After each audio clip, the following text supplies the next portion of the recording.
Hey everyone, I'm Colin from Upway, and you're probably here because one or both of your disc rotors are making noise and it's freaking you out. So I'm here to help you figure out what's going on, teach you how to fix it, or just tell you to bring it to a bike shop and they can take care of it from there.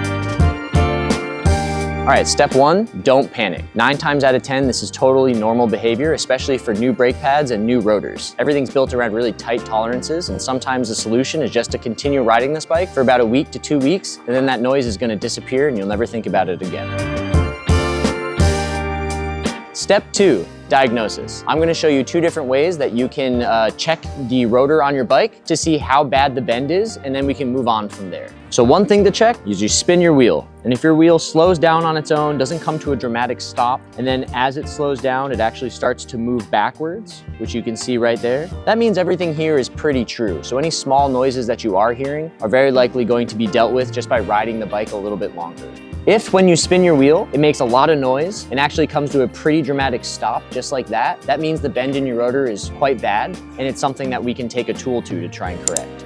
One thing to note before you start working on your rotors, if your rotor looks like this is a great candidate for bending. It's all steel and it's very easy to work with. A rotor like this with a large aluminum ring in the center, they're gonna be different sizes. These are really tough to work on. They're lighter, which is excellent for the bike rider itself, but this steel outside bends a lot easier and you'll end up creating more problems. So try this only if you really trust what you're about to do. Otherwise, this is the great thing to work on.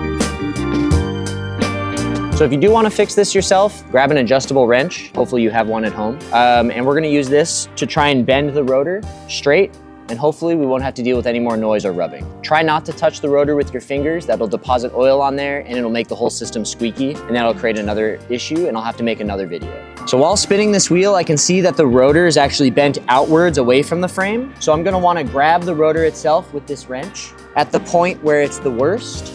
We're going to just stick this on there and bend it towards the center, and then give it a spin. Find that area again, and continue to do so. Okay, so now you might be asking yourself, how do I know when I'm done? Well, remember about a minute ago when this wheel wasn't spinning at all? Now it's able to spin. That's a pretty good start. If there's still a little bit of noise, I would probably just continue to ride this bike for about a week to 2 weeks to see if the pads and the rotor bed in just a little bit, giving me that extra millimeter or so of space so that there's no more noise. If after doing this kind of work, you're still not satisfied with the sound or the way that the wheel is spinning, just bring it to a bike shop and then they can help you out from there.